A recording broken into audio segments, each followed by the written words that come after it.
Bienvenue cet après-midi. Alors, je suis reparti sur ChatGPT. La LPP idéale. Alors, après avoir parlé pétrole, cuivre et chocolat, on change d'univers, mais on reste dans le très concret.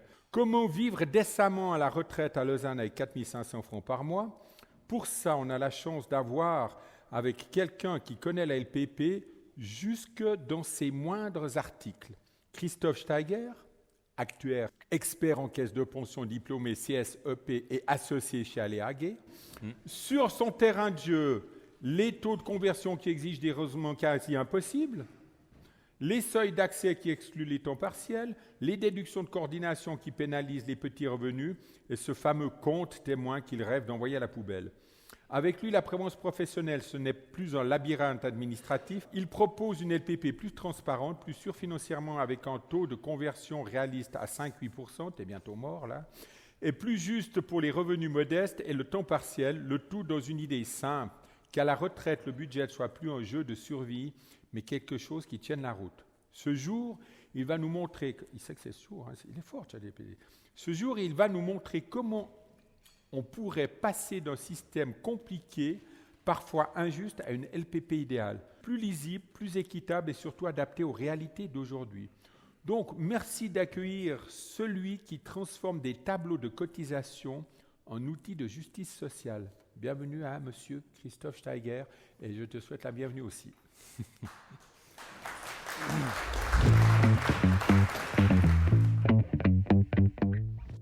Le point de départ de la réflexion, c'était des discussions que j'ai eues avec des journalistes et des politiciens pendant le processus qui a mené aux dernières votations sur la LPP.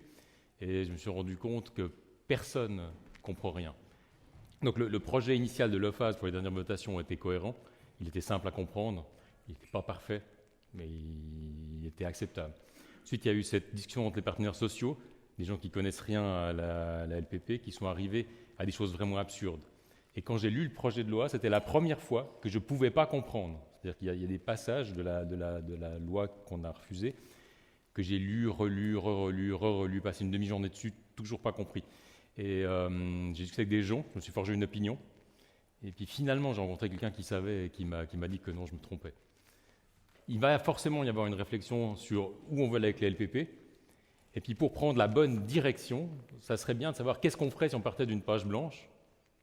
Et puis dans un deuxième temps, voir si une transition est possible ou pas. À chaque votation qu'on a eue sur la LPP, donc les 3 dernières refusées, je ne sais pas si vous vous rappelez le niveau des discussions avant votation, c'était que des slogans de une phrase, sans lien réellement avec la technique. En particulier, quand on baisse le taux de conversion de 6,8 à 6, ça baisse la rente de, pour ainsi dire, personne, mais c'est difficile à appréhender. Les problèmes que j'identifie essentiels avec la LPP actuelle, le premier, c'est quand même le manque de transparence.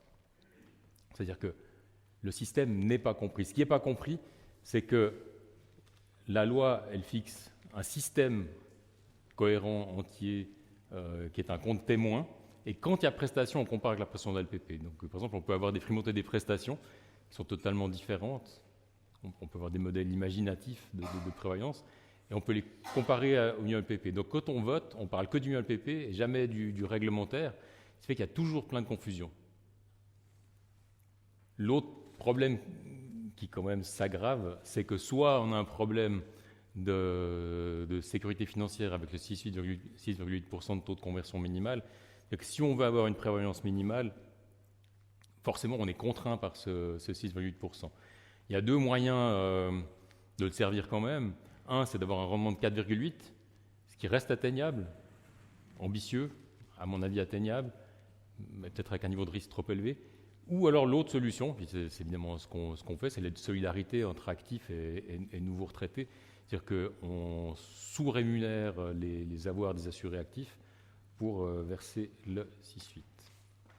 Donc là, l'élastique commence à être bien tendu. Je pense qu'il faudra relâcher cette pression.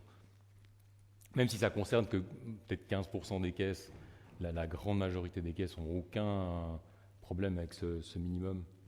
Et puis l'autre problème identifié depuis longtemps de la LPP, c'est qu'il y a beaucoup d'exclus. Il Il y a les indépendants qui ne sont pas obligés de faire de la LPP et qui souvent ne le font pas, qui donc se retrouvent sans rien à la retraite. Et puis il y a les temps partiels qui, s'ils n'atteignent pas le seuil d'entrée ou bien s'ils subissent plusieurs fois la déduction de coordination, sont vraiment mal couverts. D'autres problèmes auxquels on peut réfléchir, c'est que le minimum LPP, il est bas. C'est-à-dire que c'est un minimum, donc c'est un peu normal qu'il soit bas, mais il est bas. Est-ce qu'il est suffisamment ambitieux ? C'est-à-dire, est-ce que réellement, avec 60% de son dernier revenu, on peut vivre décemment à la retraite ? Avec 60% de 20 000, je pense que je peux. Avec 60% de 10 000, l'organisation est plus compliquée. 60% de 5 000 ou 4 000, on ne peut plus. Donc, il y a quand même, avec ce 60%, à mon avis, un stress. Et puis, comme on a une échelle de bonification croissante, ça crée deux problèmes. Un, c'est qu'on a l'impression que les vieux coûtent cher. Et puis l'autre, c'est qu'on n'optimise pas le rôle du troisième cotisant. C'est-à-dire que le fait qu'on cotise peu quand on est jeune, c'est dommage parce qu'on se prive de 30 ans d'intérêt composé. Donc ce que je propose, c'est de ne plus avoir de compte témoin et puis d'avoir une vérification qu'un plan de prévoyance respecte le minimum légal au niveau du plan de prévoyance. Comment on fait pour l'adéquation ? C'est-à-dire qu'on vérifie que le plan il va avoir un financement suffisant. Par exemple, on pourrait dire que sans déduction de coordination, on a une cotisation minimale de 12%. Et puis, il faut aussi mettre un maximum. Là, j'ai mis 28, mais ça peut être 25, ça peut être 35, ça se discute. Et jusqu'à un salaire de 136 000. C'est aussi un truc qui me choque, le fait qu'en dessus de 90 000, c'est-à-dire que 90 000, il y a la moitié des gens qui gagnent moins en Suisse, la moitié des gens qui gagnent plus. Donc on estime que cette partie du salaire entre 90 et 136, ça n'a pas besoin d'être couverte, ce que je ne trouve pas correct. À mon avis, il y a un trou là.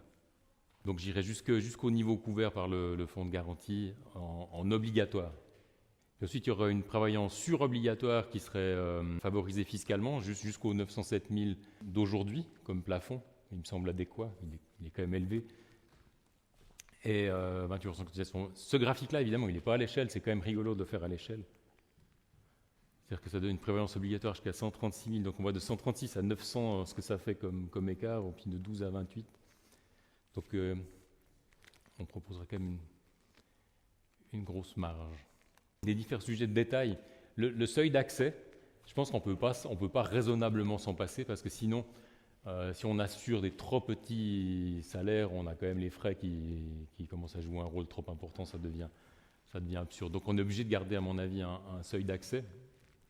La déduction de coordination, d'une part, elle n'est pas comprise, et puis d'autre part, elle sert à ce que, en pourcent, les petits revenus aient le même revenu de remplacement à la retraite, mais les tout petits revenus, en fait, ils ont besoin d'un taux de remplacement plus grand. Donc je pense que ce n'est pas vraiment un problème de la supprimer. Le taux de conversion, qui aujourd'hui s'applique sur la part minimum LPP uniquement, pour qu'il soit compris, il faudrait qu'il soit universellement applicable. C'est-à-dire qu'un plan de prévoyance serait adéquat pour autant qu'il prévoit un taux de conversion plus élevé que X. Là, j'ai mis un exemple à 5,8. Si on met 5,8 de taux de conversion, ça veut dire qu'il faut viser 3,5% de rendement, ce qui est ambitieux mais pas irréalisable.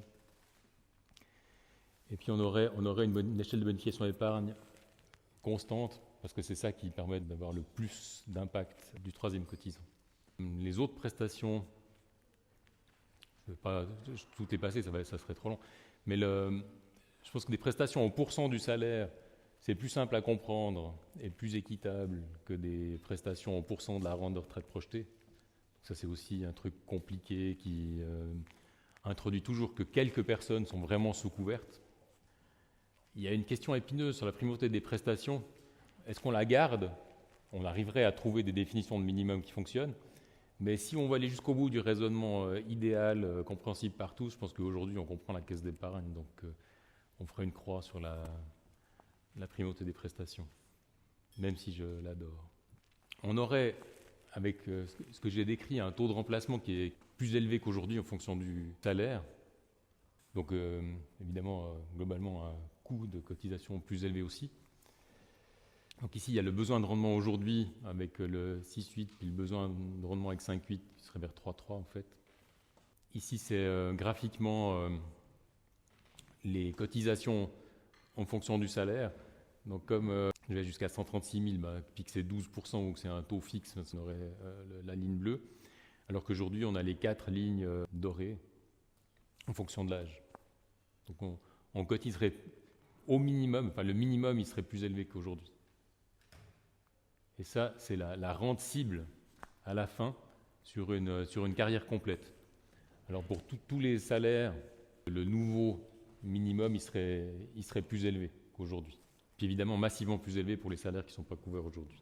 Donc on a baissé le taux de conversion, mais on a plus augmenté le financement avec le 12% du salaire non coordonné que baisser le taux de conversion. Sur les autres éléments de la LPP, on peut réfléchir l'un après l'autre, voir ce qu'il faut faire, pas faire. En fait, sur presque tout, c'est OK.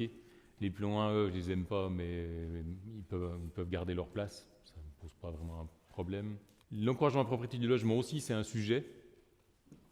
Il y a des gens qui pensent que c'est pas une bonne idée. Moi, je pense que c'est une bonne idée. Donc, moi, je le laisserai. Il y a des fois des jeux. Aujourd'hui, la pression de passage, on a l'obligation légale de la transférer d'une caisse à l'autre. Il ne devrait pas y avoir de marge. Légalement, il n'y a pas de marge. Aujourd'hui, il y a une tolérance qu'on split à chaque fois qu'on quitte une caisse, qu'on split son avoir en deux. Donc, in fine, on peut se retrouver au bout d'une carrière, avoir 5-6 comptes de libre passage, et puis après, à choisir quand c'est qu'on les retire l'un après l'autre. Est-ce qu'il faudrait fixer des règles clairement, peut-être?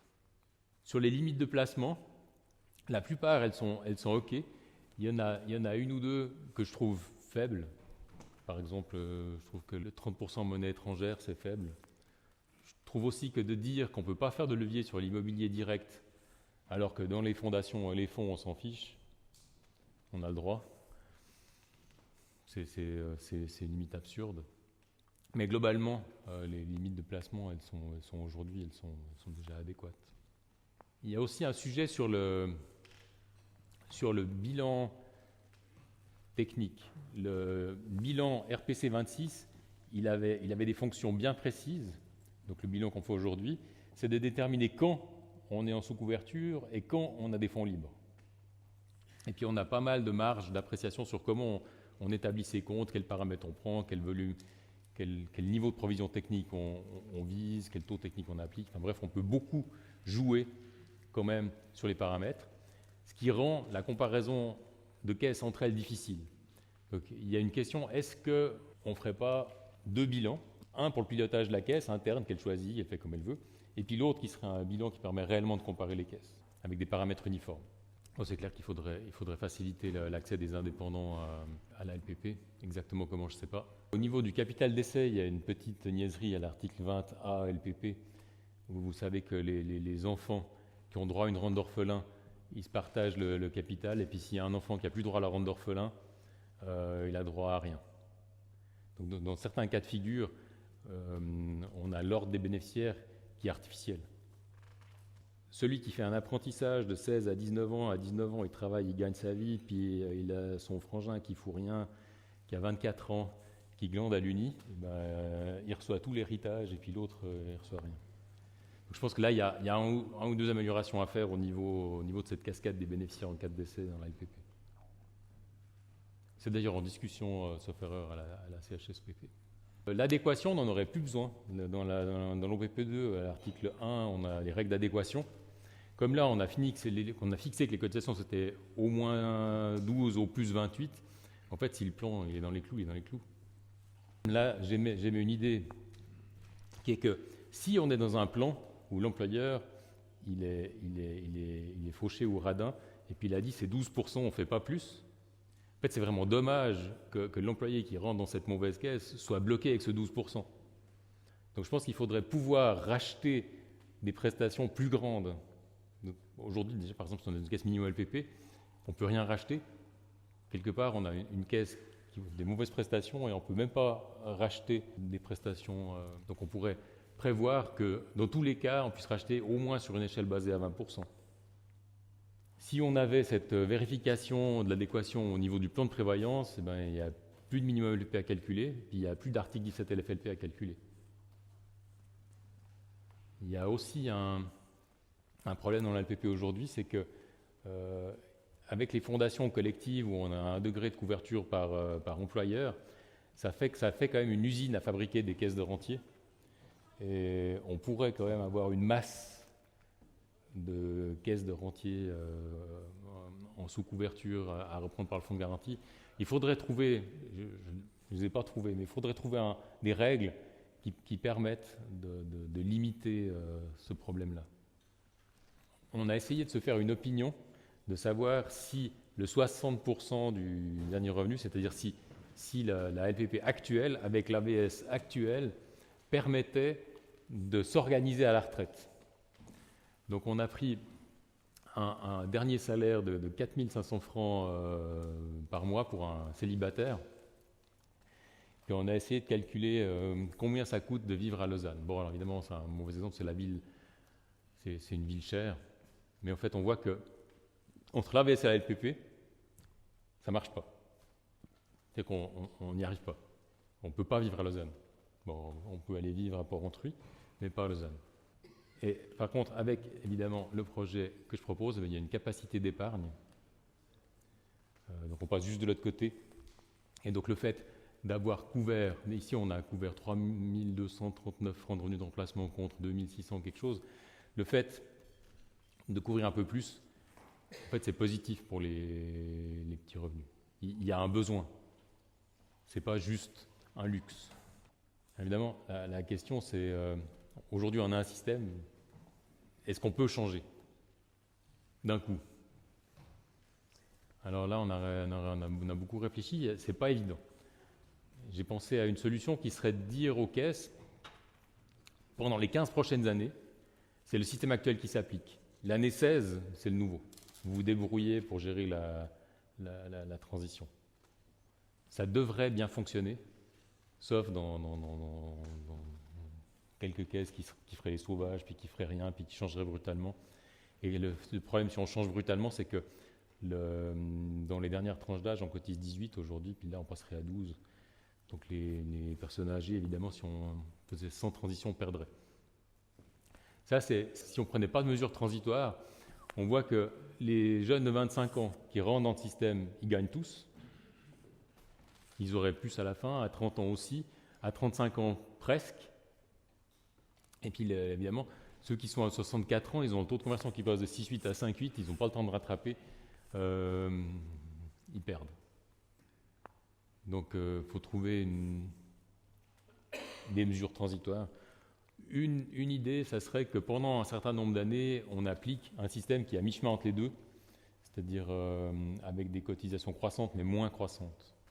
Et ça ramènerait les pertes à beaucoup moins de personnes. Combien ça coûterait la transition brutale totale?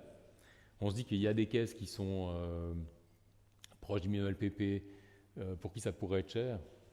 Alors il y a un bout, je peux vraiment évaluer le coût avec mes clients qui sont dans la construction ou l'hôtellerie. Et puis un bout, c'est difficile parce que sur les temps partiels, ceux qui ne sont pas du tout affiliés aujourd'hui, mais je ne les connais pas, je ne sais même pas qu'ils existent, donc mes estimations ne sont peut-être pas complètes. Mais en gros, ici j'ai pris toutes les personnes que j'ai dans la construction. C'est bizarre, 775, ça doit faire beaucoup plus.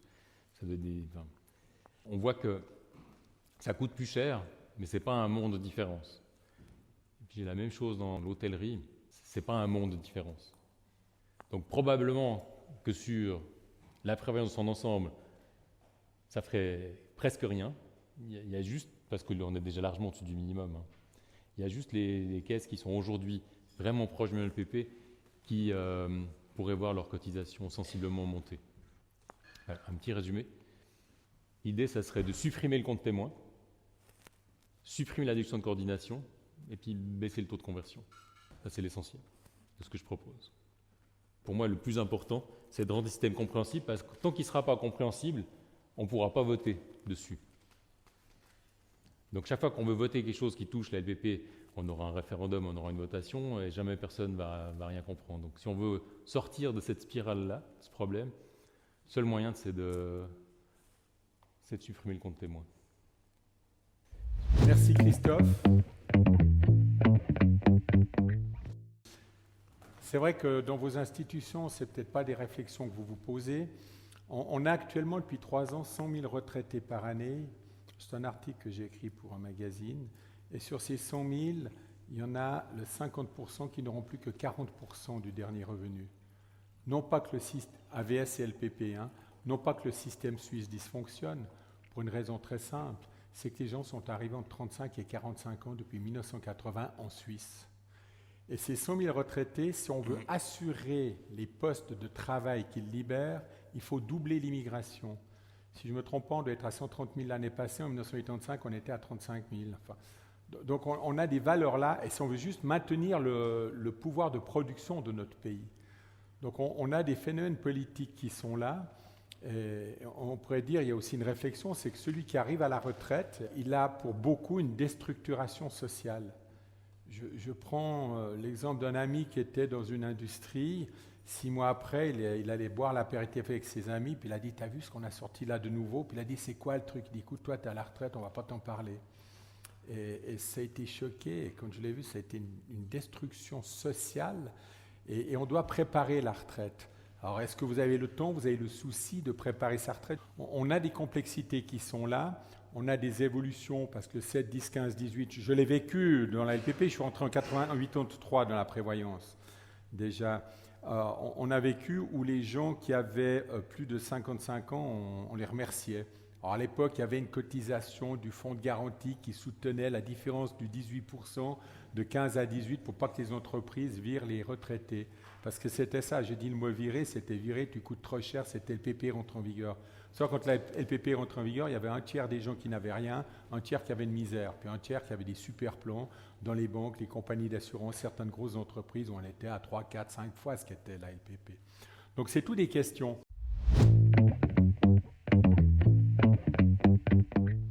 Maintenant, quelle est la plus grande inefficience de la LPP? Ton propos, Christophe, la plus grande, une incompréhension du public qui influence négativement toute votation. Oui, c'est vrai qu'on sait tous que le système il est bon globalement, mais il n'est pas compris. Ce que j'ai toujours entendu toute ma carrière, c'est il faut faire de la vulgarisation, il faut communiquer, on va bien y arriver à le faire comprendre, c'est pas si compliqué. Mais fait est que 30 ans après, globalement, il n'est pas compris le système. L'immobilisme est en route et rien ne l'arrête.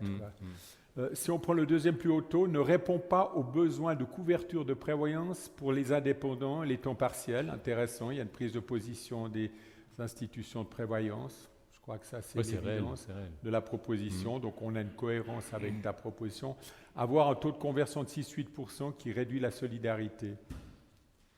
Bon, ben oui, voilà. On a une tension qui concerne une petite partie des caisses. Voilà.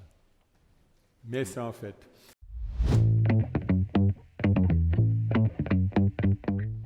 Quelle est la solution au manque de transparence de la LPP? Alors, meilleure présentation du plan de prévoyance par les fondatrices. Qu'est-ce que ça t'incite? Moi, je pense que c'est juste parce que c'est le premier levier. C'est vraiment les employeurs qui peuvent en premier faire de la communication, en tout cas une fois par année, avec des fiches explicatives sur le plan. Une fois par année, avoir une petite réunion qui explique le plan, fait le point. Je pense que c'est quand même le deuxième poste, la plus grosse retenue sur le salaire. Donc je pense que c'est important de communiquer dessus. C'est facile, c'est à portée de main.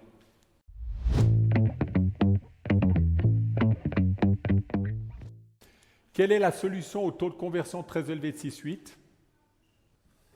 Moi, ça me fait plaisir de voir ce résultat. Baisser le 6-8, c'est évident, c'est le levier le plus. Ça serait le levier le plus direct si on n'avait pas besoin de voter dessus. Et puis, je suis content de voir beaucoup de votes pour les deux autres parce que la prévoyance en général, en Suisse, partiellement, perd son ambition de servir des rentes. Et donc, est prudent, donc baisse le taux technique, donc se dit que j'ai moins de rendement sur les placements, donc baisse le risque sur les placements, puis après baisse les prestations. Et puis en fait, cette spirale, il faut la freiner. Puis comment on la freine? C'est en étant ambitieux dans les prestations et dans les placements. Donc on a un bon équilibre. Et dans le financement de cotisation aussi. On a un bon équilibre entre deux éléments précis. Alors j'aime toujours dire, quand je suis rentré dans la LPP en 83, mon espérance de vie, pour vous donner une image, c'était un magnum pour servir chaque année un verre. Aujourd'hui, c'est un magnum plus une bouteille de 7 décis pour pouvoir servir les verres. Donc, il n'y a pas de miracle. Soit il faut produire la bouteille plus, mais on ne peut pas forcément y arriver. Soit il faut réduire des prestations ou il faut ajuster les choses. Alors voilà, ça c'est une petite image que je voulais prendre. Question suivante.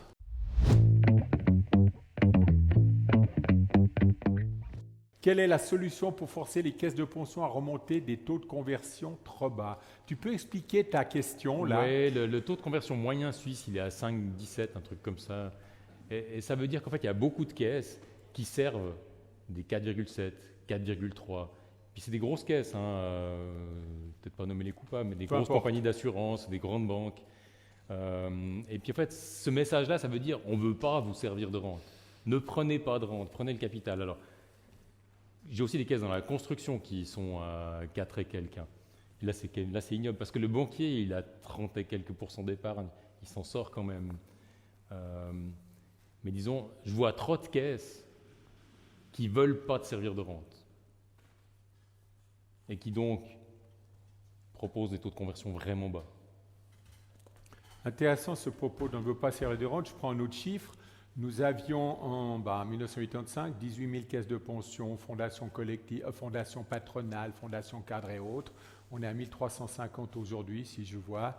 Je dis toujours à moins de 1000 fonds de pension en Suisse, là, une certaine gauche, une certaine population va demander la fusion avec la VS. Mais on va voir là. Donc, on a fixé un taux de conversion minimal applicable aux prestations réglementaires. Ça serait faisable. Interdire aux caisses de pension de payer des rentes avec des taux de conversion dissuasifs. Donc on rejoint le propos. C'est la même chose en fait, fixer un plancher. Offrir des produits attractifs pour que les retraités ayant pris le capital puissent obtenir une rente décente. Alors là, c'est un truc qui me tient à cœur. Ça fait longtemps que je me dis, voilà, je suis dans une caisse qui offre du 4,7, 4,3 de taux de conversion. Qu'est-ce que je fais? Si on fait un calcul après impôt, c'est limpide, on doit prendre le capital. Et puis à 65 ans, je sais comment gérer le capital. Mais à 75, je ne sais pas si je saurai encore. Et puis si je décède, je ne sais pas si ma femme ne se fera pas avoir par le premier conseiller venu. Donc en fait, il y a un vrai problème. Et aussi, je vois ce qui est arrivé à mes beaux-parents qui ont un peu d'épargne. Donc ils avaient du cash. Donc évidemment, le banquier les a appelés. Évidemment, le banquier leur a fourgué des produits sûrs, obligataires, avec un TER plus élevé que le yield. Et puis c'est abominable, j'entends des 1,2% de TER pour gérer des actions conventionnelles, des obligations conventionnelles. C'est ignoble.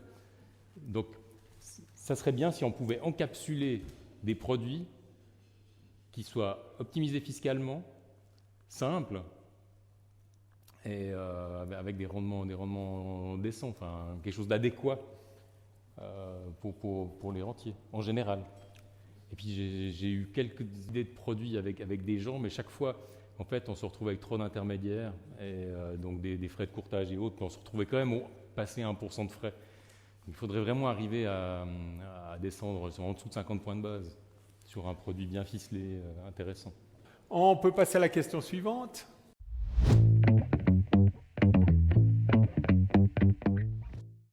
Faut-il supprimer la déduction de coordination et réduire le solde d'entrée pour éviter l'exclusion des temps partiels?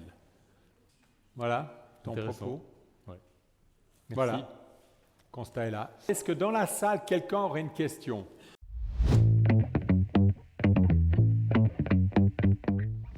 Une des forces en fait de notre prévoyance, c'est les 3 piliers. Si j'oublie le premier qu'on garde, parce que pas besoin de le sauvegarder celui-là, il y en a assez qui sont derrière lui. On va le laisser se défendre tout seul. Mais le deuxième pilier, une de ses forces et de sa richesse, c'est justement la diversité. C'est les 1300 caisses qu'on a. Si on arrive avec une baguette magique, et c'est utopique, à faire déjà se mettre d'accord sur le programme proposé, et à faire la transition d'un coup de baguette magique. Qu'en est-il du risque qu'on prend de basculer pour le coup d'une solution à 1300 caisses où on a distribué le risque à un seul risque, si parfaite soit la solution le 5 novembre 2025? Dans la solution que j'ai proposée, la liberté est énorme. On peut choisir entre 12 et 28% de cotisation. Et puis on peut choisir s'arrêter de cotiser à 136 000 ou de cotiser jusqu'à 900 000. Donc je pense que la liberté essentielle, elle reste. Et puis c'est les seuls paramètres qui sont fixés, hein, donc tout le reste peut être modulé. Donc je pense qu'il y aurait suffisamment de souplesse pour que ça démotive personne. Garder le 900 000 et puis avoir un taux de cotisation maximal élevé, pour moi c'est nécessaire parce qu'il faut que le patron soit motivé pour avoir une bonne LPP. Donc il faut que lui puisse y trouver son compte, donc lui il faut qu'il soit correctement couvert. Donc le patron qui gagne 600 000, 1 million, il doit pouvoir avoir une LPP qui le satisfait. S'il ne trouve pas son compte, il va juste tirer un trait dessus et puis faire le minimum légal. Mais là, je pense que j'ai laissé de la marge. Techniquement, celui qui gagne un certain salaire, il doit avoir la capacité de se créer un patrimoine qui lui permette d'avoir cette complémentarité. Parce qu'à un moment donné, il y a un phénomène d'apport de capitaux, être de poids que peut prendre cette personne suivant l'institution ou ces personnes. Est-ce que le 900 000 francs n'est pas exagéré? Question qui m'appartient, on ne me l'a pas posée. Est-ce qu'il y a voilà, je prends mon directeur quand j'ai commencé mon département de gestion de fortune nationale, j'avais 120 millions en gestion, puis je gagnais 2350 francs par mois. On est en 1985. Et puis je disais à mon patron, je disais oui mais attendez, 2350, je gère 120 millions, c'est quoi ce truc? Il m'a dit de toute façon vous n'aurez jamais plus à la fin du mois, quoi que soit le montant que vous gagnez. Alors avec le recul aujourd'hui, je dis théoriquement il a raison, mais j'ai quand même pu créer un troisième pilier libre qui certes n'impose pas une solidarité, qui est une responsabilité individuelle à partir d'un certain salaire. Ouais. Il faut suffisamment pour intéresser le patron à la LPP. Après, de toute façon, il se débrouille, le patron qui a beaucoup d'argent. Mais l'intéresser à la LPP, qu'il ait sa caisse de pension, ou l'intéresser à la LPP, qu'il en fasse beaucoup pour ses collaborateurs. Voilà.